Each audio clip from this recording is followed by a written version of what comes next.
আপনারা জানেন যে গত 11ই ডিসেম্বর ত্রয়োদশ জাতীয় সংসদ নির্বাচনের তফসিল ঘোষিত হয়েছে। এই ঘোষিত তফসিল অনুযায়ী আগামী 12ই ফেব্রুয়ারি 2026 ত্রয়োদশ জাতীয় সংসদ নির্বাচন অনুষ্ঠিত হবে।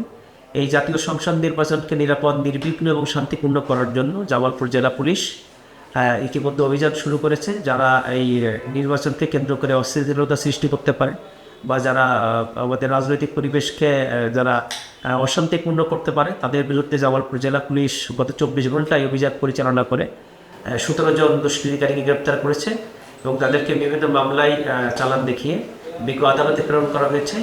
এবং যারা নির্বাচনে অস্থিতিশীলতা সৃষ্টি করতে চায় তাদের বিরুদ্ধে আমাদের এই অভিযান অব্যাহত।